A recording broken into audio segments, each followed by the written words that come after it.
Punganur assembly నియోజకవర్గంలో పెద్దిరెడ్డి రామచంద్రారెడ్డికి వ్యతిరేక పవనాలు వీచాయని, ఆయన ఓడిపోవడం ఖాయం అనేటువంటి రకరకాల వార్తలు ఇప్పుడు సోషల్ మీడియా వేదికగా చక్కర్లు కొడుతున్నటువంటి నేపథ్యంలో ఈ వార్తల్లో వాస్తవం ఉందా లేదా అనే అంశానికి సంబంధించి విశ్లేషణ అందించేందుకు ప్రస్తుతం మనతో పాటు ఉన్నారు ప్రముఖ రాజకీయ విశ్లేషకులు, ప్రముఖ సీనియర్ జర్నలిస్ట్ సిఎస్ రావు గారు. సార్తో మాట్లాడుతాం. సార్ నమస్తే. సార్ నమస్తే.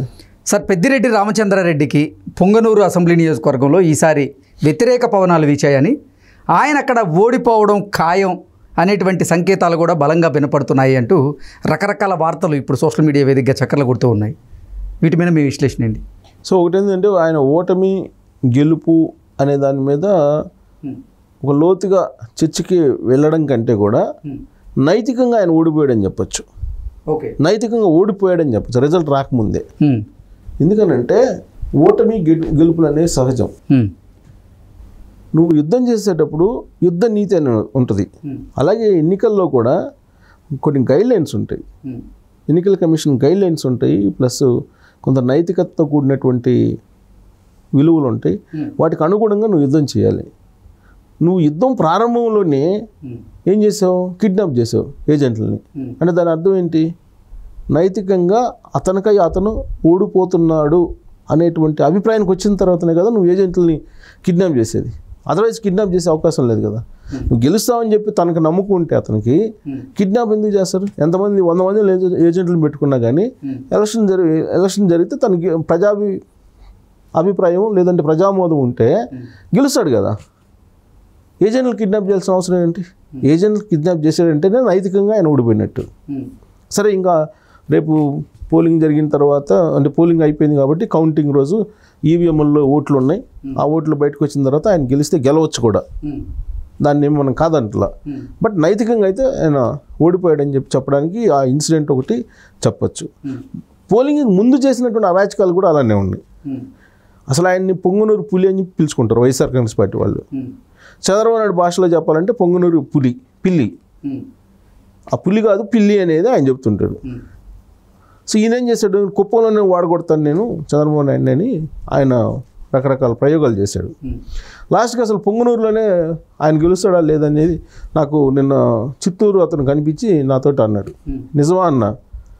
అవును సార్, నేను చెప్పింది నిజమేను, ఓడిపోయినా మీరు ఆశ్చర్యపోవసరం లేదు అని చెప్పుకోవచ్చు. ఎందుకు ఓడిపోతారు ఏంటి అని అంటే, చాలా వ్యతిరేకత ఉంది అతని మీద, వ్యతిరేక ఓటు బాగా పడింది, ఓడిపోయినా మీరు ఆశ్చర్యపోవసరం లేదని చెప్పారు. బట్ మనకు వస్తున్నటువంటి సర్వే రిపోర్ట్లు కానీ లేదంటే పోలింగ్ తర్వాత వస్తున్నటువంటి అభిప్రాయాలు కానీ ఇవన్నీ చూస్తే గెలిచే అవకాశాలు ఉన్నాయి. ఇది ఈవీఎం బాక్సులో నిక్షిప్తమైనటువంటి ఓట్ల ద్వారా గెలిచేటువంటి అవకాశం ఉందని చెప్పి వస్తున్నాయి. బట్ అక్కడ జరిగినటువంటి పరిస్థితులు, అక్కడ ఆయన వ్యవహరించినటువంటి తీరు, ఇవన్నీ కనుక చూస్తుంటే కనుక నైతికంగా అతను ఓడిపోయారు. అంటే అతను ఓడిపోతాడని ముందే తెలిసేమో, అందుకే ఆ ఓటమిని అంగీకరించలేనటువంటి పరిస్థితుల్లో ఇవన్నీ చేసి ఉంటారు అనేది ఒకటి. ఇంకోటి ఏంటంటే, ఆయన హడలిపోయాడు. ఇప్పుడు బాగా కాన్ఫిడెంట్గా యుద్ధం చేయగలం అనుకున్నప్పుడు కత్తి పట్టుకొని వెళ్ళటం వేరు, భయంతో కత్తి పట్టుకొని వెళ్ళటం వేరు. భయంతో ఆయన ఎలక్షన్ చేశారనిపిస్తుంది. ఎందుకు భయపడ్డారు అని అంటే, నల్లారి కిరణ్ కుమార్ రెడ్డి ఏ విధంగా అటాక్ చేశారు రాజకీయంగా అతన్ని అనేది మనం చూసాం. కాళ్ళు కొట్టుకున్నాడు, డిసిసి ప్రెసిడెంట్ కోసం కాళ్ళు కొట్టుకున్నాడు పెద్దిరెడ్డి అనే దగ్గర నుంచి రాజకీయ అటాక్ ప్రారంభమైంది. నల్లారి ఫ్యామిలీకి ఒక ప్రత్యేకమైనటువంటి గుర్తింపు ఉంది చిత్తూరు జిల్లాలో, రాజకీయ నేపథ్యం ఉన్నటువంటి ఫ్యామిలీ. ఆ ఫ్యామిలీ నీడన ఎదిగినటువంటి రాజకీయ నాయకుడు పెద్దిరెడ్డి రామచంద్రారెడ్డి. అలాంటి పెద్దిరెడ్డి రామచంద్రారెడ్డి కిరణ్ కుమార్ రెడ్డి మీద, అలాగే కిషోర్ కుమార్ రెడ్డి మీద ఆయన చేస్తున్నటువంటి విమర్శలు తనకే బూమరాంగ్ అయినాయి. ఓకే. సో పెద్దిరెడ్డిని విమర్శించడానికి కూడా కొంత తెలుగుదేశం పార్టీ వాళ్ళు అక్కడ ధైర్యం చేయలేకపోయిన వాళ్ళు ఉన్నారు. అలాంటి పరిస్థితుల్లో భయంకరమైనటువంటి వాయిస్, ప్రజల్లోకి వెళ్ళేటువంటి వాయిస్ వినిపించినటువంటి నాయకుడు కిరణ్ కుమార్ రెడ్డి. కిరణ్ కుమార్ రెడ్డి అలాగే కిషోర్ కుమార్ రెడ్డి వాళ్ళ బ్రదరు, నల్లారి ఫ్యామిలీ. సో దాంతో ఆయన కొంత బలహీనపడ్డాడు. తర్వాత సీకే బాబు, ఒకప్పుడు సీకే బాబు చిత్తూరు జిల్లాలో ఆయనకి రాజకీయపరమైన ఫాలోయింగ్, మాస్ లీడర్గా పేరుంది. అలాంటి సీకే బాబుని తొక్కేశాడు పెద్దిరెడ్డి రామచంద్రారెడ్డి. రాజశేఖర రెడ్డి బతికున్న రోజుల్లో చిత్తూరు జిల్లాలో పెద్దిరెడ్డి రామచంద్రారెడ్డికి రాజకీయంగా ఎదుగుదలకి అవకాశం ఇవ్వాల. కానీ సీకే బాబుకి రాజశేఖర రెడ్డి అవకాశం ఇచ్చాడు. రాజశేఖర రెడ్డి బతికున్నంత వరకు సీకే బాబుది హవా నడిచింది అక్కడ. రాజశేఖర రెడ్డి ఎప్పుడైతే చనిపోయాడో అప్పుడు జగన్మోహన్ రెడ్డి రాజకీయాలు మొదలైన తర్వాత పెద్దిరెడ్డి రామచంద్రారెడ్డిని ప్రోత్సహిస్తూ సీకే బాబుని తొక్కేయటం మొదలుపెట్టారు. కానీ ఇప్పుడు సీకే బాబు తెలుగుదేశం పార్టీకి అండగా నిలిచాడు. సో ఒకవైపు సీకే బాబు, ఇంకోవైపు నల్లారి కిరణ్ కుమార్ రెడ్డి, నల్లారి కిషోర్ కుమార్ రెడ్డి, వీళ్ళిద్దరూ చేసినటువంటి ఫైటు పెద్దిరెడ్డి రామచంద్రారెడ్డి ఈవీఎంలో నిక్షిప్తమైనటువంటి ఓట్ల ద్వారా కూడా ఓడిపోయేటువంటి అవకాశం ఉంది. దాంట్లో ఆశ్చర్యపోవసం లేదనేది ఆ జిల్లాలో ఉండేటువంటి వాళ్ళు చెప్తున్నటువంటి మాట. కానీ మనకు వస్తున్న సమాచారం వేరే ఉంది, ఆయన గెలుస్తాడని వస్తుంది. కానీ అక్కడ ఉండేటువంటి వాళ్ళు చెప్పేటువంటి మాట ఏంటంటే పెద్దిరెడ్డిని ఇంకా భరించలేనటువంటి పరిస్థితిలో ఉన్నారు అక్కడ ప్రజలు. పెద్దిరెడ్డి ఇసుక నుంచి మైనింగ్ వరకు ఏదీ వదలలేదు, ఆయన అన్ని రకాలుగా ఎన్ని చేశాడో అన్నీ చేశాడు అని చెప్పి అక్కడ ప్రజల్లో ఉన్నటువంటి అభిప్రాయం. ఆ విషయాన్ని వైఎస్ఆర్ కాంగ్రెస్ పార్టీ నుంచి వెళ్ళినటువంటి అంటే వెళ్ళలేదు, వైఎస్ఆర్ కాంగ్రెస్ పార్టీ నుంచి ఉన్నటువంటి ఎమ్మెల్యేలే చెప్పారు. వైఎస్ఆర్ కాంగ్రెస్ పార్టీ ఎమ్మెల్యే చెప్పాడు కదా, తెలుగుదేశం పార్టీకి వెళ్ళాడు ఆ తర్వాత ఆయన, మీరు ఎట్లు చెప్పిందే కదా నేను చేసిందని చెప్పి. తాడేపల్లి పిలిచి వాళ్ళు నీ గ్రాఫ్ బాగలేదు అన్నప్పుడు చిత్తూరు జిల్లాలో ఉండేటువంటి ఎస్సీ ఎమ్మెల్యేలు ఒకళ్ళిద్దరు వాళ్ళు ఏం చేసి చెప్పారు, మేము ఏం చేసామయ్యా, మీరు ఎట్లు చెప్పినట్టే మేము పెద్దరెడ్లు చెప్పినట్టే మేము విన్నాం కదా, మేం చేసేది ఏముంది, మేము చేసింది ఏం లేదు అక్కడ. ఎంఎస్ బాబు మేము చేసేది ఏం లేదు కదా, వాళ్ళు చెప్పినట్టు చేసాం కదా.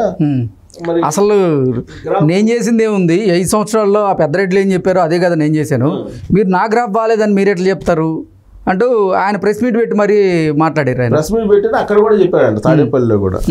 తాడేపల్లి చెప్పిన విషయాన్ని ప్రెస్ మీట్ చెప్పి ఆయన అనౌన్స్ చేశాడు. కాబట్టి పెద్దిరెడ్డిది ఎన్ని రకాల అకృత్యాలు చేయాలో అన్ని రకాలు చేసేసాడు అక్కడ.